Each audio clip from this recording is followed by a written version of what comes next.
The employees at Ben & Jerry's Burlington Scoop Shop getting one step closer to being able to form a union. NBC5's Tyler Bronski joins us now live outside that flagship store on Church Street with the new movement on the talks between the workers and the Vermont-based ice cream maker. Tyler. Yeah, Brian Alice, well, unsafe work conditions has been the main reason this group has called for forming a union. And today, a big step towards making this the first unionized Ben & Jerry's shop in the nation. They're the people who scoop you your cups and cones of Ben & Jerry's, and they're fighting for change at their jobs. What are we together? Union strong! With the hopes of creating solidarity!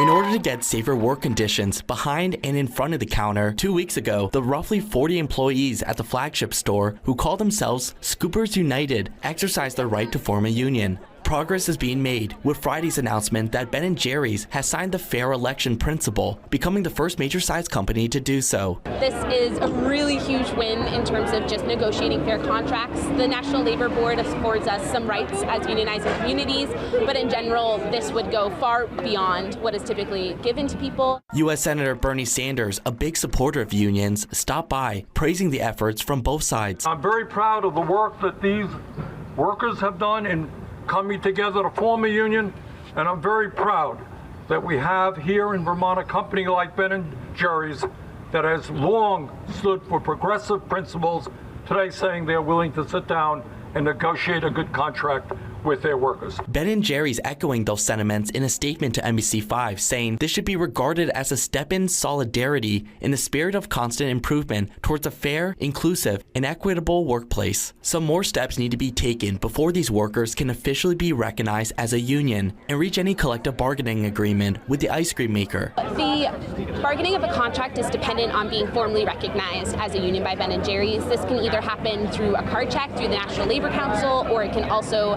happen independently using like an election ballot type system. Either would be optimal in this case.